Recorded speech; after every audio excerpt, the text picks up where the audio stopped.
किसान का बेटा, था वो दृढ़ता का भंडार।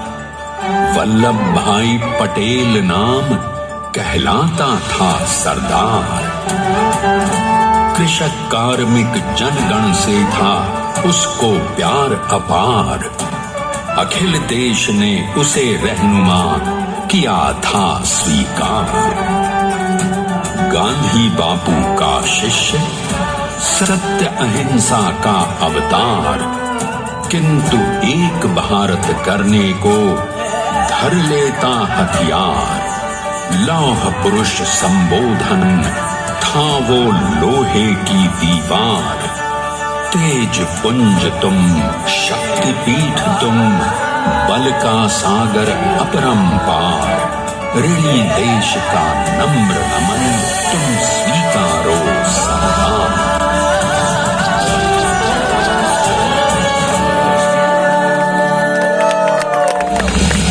1857 में अंग्रेजों को ललकारने वाले पहले स्वतंत्रता संग्राम के एक सक्रिय सिपाही थे झवेर भाई पटेल। करमसद गांव के इस बहादुर देशभक्त किसान और उनकी पत्नी लाडबाई के 5 बेटों और 1 बेटी में से चौथे पुत्र थे वल्लभ भाई। बालक वल्लभ ने करमसद के बाद नडियाद से अपनी हाई स्कूल की शिक्षा पूरी की। फिर 13 साल की उम्र में उनकी शादी भी हो गई छोटी सी झवेर बाई से। 2 बच्चों, बेटी मणिबहन और बेटे डाया भाई को जन्म देने के बाद झवेर बाई असमय ही चल बसी। सदी बदलने और 20वीं सदी आने पर उनका जीवन भी एक चमत्कार की तरह बदला। प्लीडर का इम्तिहान पास करके वो वकालत करने लगे। पहले गोधरा, फिर आणंद और उसके बाद अहमदाबाद में। मगर जल्द ही वकालत छोड़कर वो बैरिस्टर बनने की इच्छा से इंग्लैंड चले गए। लंदन में बैरिस्ट्री में अव्वल आने और वजीफा जीतने वाले वो अनोखे भारतीय थे। अब तो अहमदाबाद की वरिष्ठ अदालत में बैरिस्टर पटेल की जिरह और जीतों की धूम मच गई।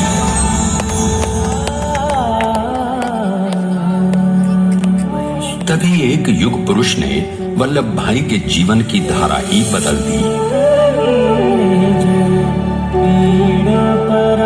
दक्षिण अफ्रीका में सत्याग्रह के अहिंसक अस्त्र से गोरे शासकों को सबक सिखाकर भारत वापस आए बैरिस्टर मोहनदास करमचंद गांधी से मिलकर वल्लभ भाई ने अपने कुछ बरसों से सीखे विदेशी व्यवहार और संस्कार हमेशा के लिए त्याग दिए और अब वो अपने खेड़ा के किसानों को हक दिलाने के लिए बापू के साथ आंदोलन में कूद पड़े। अब उनके पैरों में जूते नहीं, गांवों की धूल थी। हृदय में भारत भूमि की शस्य श्यामला धरती। मन में थे गांधी और मस्तिष्क में एक नए स्वतंत्र भारत का सपना।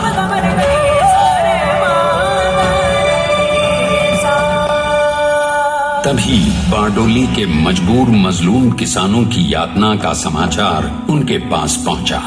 तुरंत वल्लभ भाई वहां पहुंचे और यूं शुरू हुआ भारत का सबसे बड़ा और सफल किसान आंदोलन बारडोली। वल्लभ भाई ने बारडोली के 87,000 किसानों को ऐसा अटल अडिग अचल मनोबल दिया कि अंग्रेजी सरकार हिल गई और 1 बरस के बाद उनका लगान माफ कर दिया गया। अब तो पूरे देश में लोग वल्लभ भाई के नाम की कस्में खाने लगे। स्वयं महात्मा गांधी ने कहा, अब वल्लभ भाई मेरे शिष्य या साथी नहीं, सारे देश के सरदार हैं और देश को मिल गया एक अनोखा असरदार सरदार।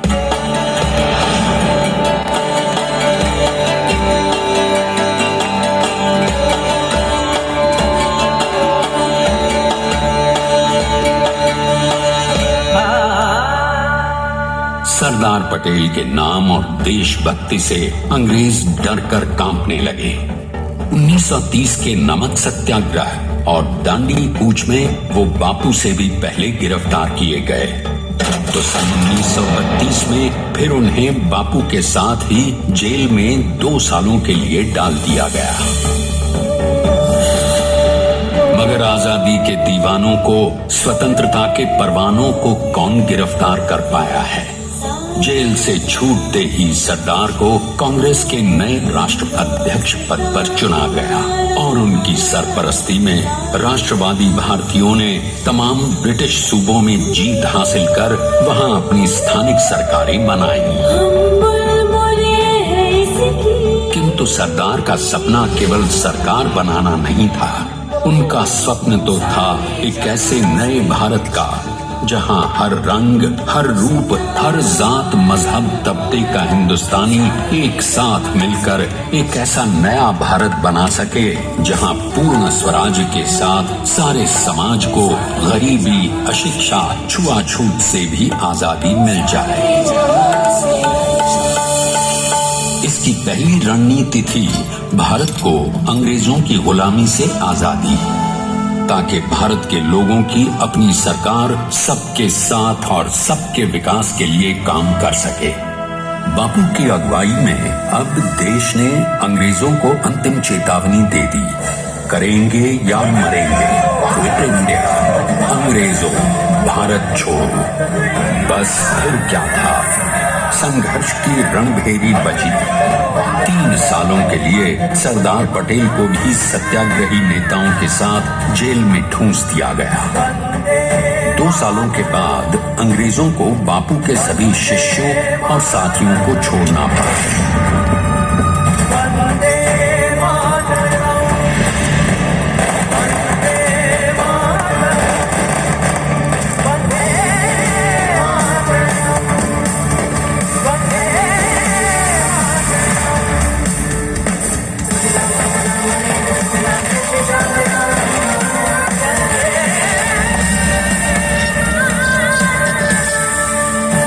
स्वतंत्रता के स्वप्न के सच होने के साथ अब सरदार पर कई एक नई जिम्मेदारियां थीं। आने वाली आजादी की तैयारी और एक नए भारत के लिए नए लोकतांत्रिक संविधान की संरचना। जैसा उनके साथी ने खुद कहा था, सरदार ने ही छेनी हथौड़ी लेकर एक नए भारत को उकेरा है।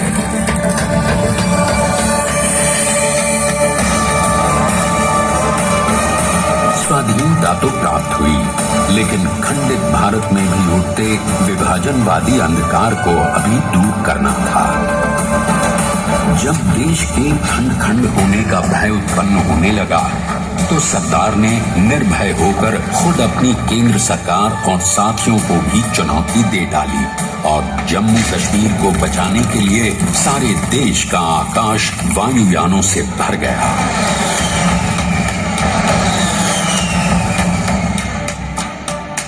और फिर हैदराबाद और जूनागढ़ के भारत में विलयीकरण को पाकिस्तान से चुनौती मिली।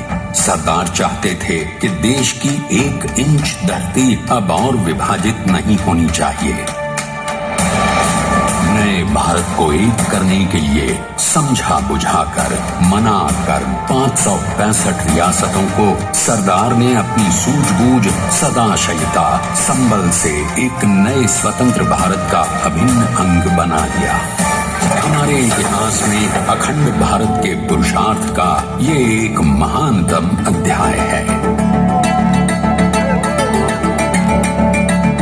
जैसा उन्होंने स्वयं कहा था, हमें नए धागों को पुराने ताने बाने में ऐसे पिरोना है कि एक दूसरे में गुंथ जाएं और बेहतरीन बनावट वाला एक नया भारत उभर कर सामने आ सके। अंततः अपने वज्र दृढ़ संकल्प से एक नया विराट विशाल एक भारत श्रेष्ठ भारत बनाकर दिखा ही दिया सरदार ने। संसार के सबसे बड़े प्रजातंत्र के शिल्पी को प्रणाम करने के लिए देश ने बनाया है ये समर्थ स्मारक। स्वाधीन भारत को समर्थ भारत में बदलने वाले सरदार पटेल को समर्पित प्रेरणा तीर्थ भी है। प्रधानमंत्री श्री नरेंद्र मोदी के नेतृत्व में बनी विश्व की इस विशालतम प्रतिमा के सामने आकर सारी दुनिया जैसे स्वयं ही नतमस्तक हो जाती है।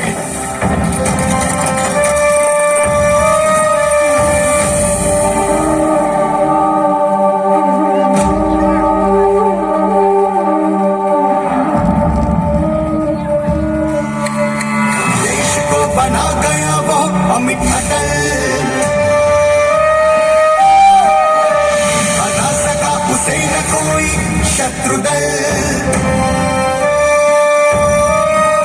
चट्टान के समान सा पुरुष प्रबल, स्वदेश का सम्मान है, पटेल को स्वदेश का सम्मान है, पटेल को स्वदेश का सम्मान है, पटेल को स्वदेश का सम्मान है।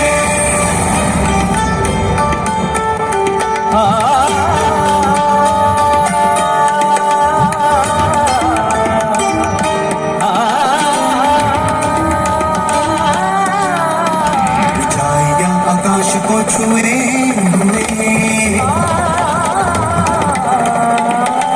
गहराइयां समुद्र की लिए हुए, कदम अडिग जमीन पर जमे हुए। पटेल अपनी आन बान शान है, पटेल अपनी आन बान शान है, पटेल को स्वदेश का सम्मान है, स्वदेश का सम्मान है, स्वदेश का सम्मान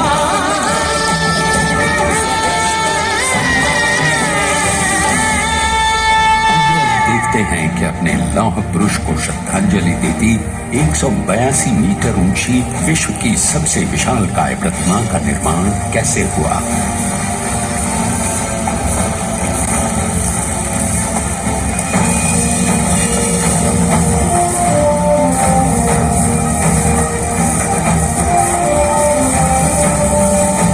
गगन चुंबती इस अद्वितीय अभूतपूर्व प्रतिमा को बनाने के लिए सबसे पहले नदी पर 4,500 क्यूबिक मीटर का राफ्ट बना और फिर सीधा 600 फीट का कंक्रीट का कोर बनाया गया।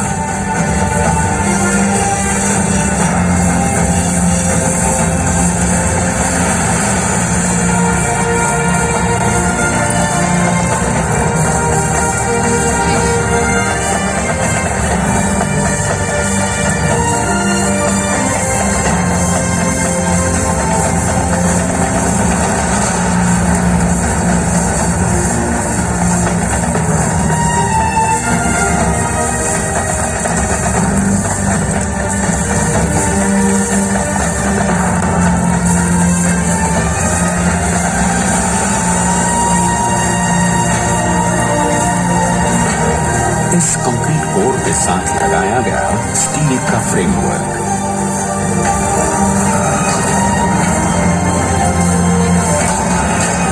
और इस फ्रेमिंग पर 6,500 ब्रॉन्ज के पीसेस लगाए गए।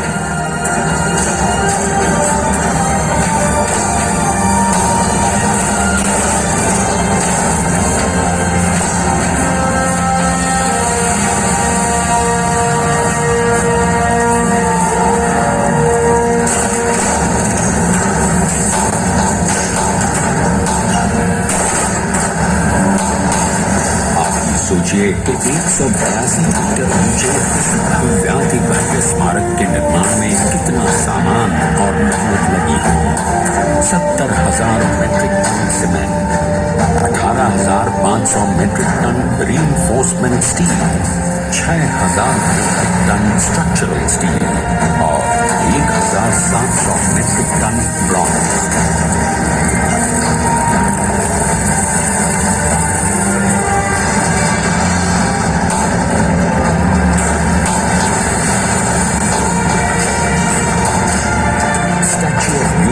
आज एक वर्ल्ड आइकॉन है और इसे मुमकिन बनाने में एक सेकंड भी ब्रेक लिए बिना देश भर की टीम ने 24/7 काम किया। 250 से ज्यादा इंजीनियर्स, 4,500 से ज्यादा स्किल्ड फोर्स और कई लाख मानव दिन।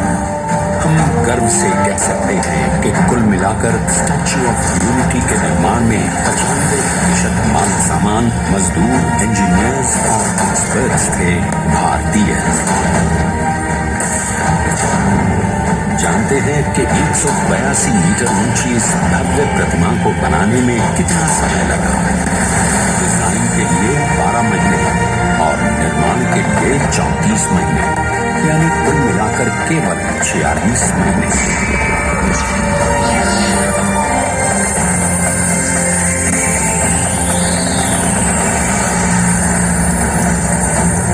इसी तरह बनी देश के शिल्पकार की एक अनोखी अद्वितीय विशाल प्रतिमा, जो सिर्फ आज ही नहीं बल्कि आने वाले न जाने कितने सालों तक यूं ही चमचमाती रहेगी।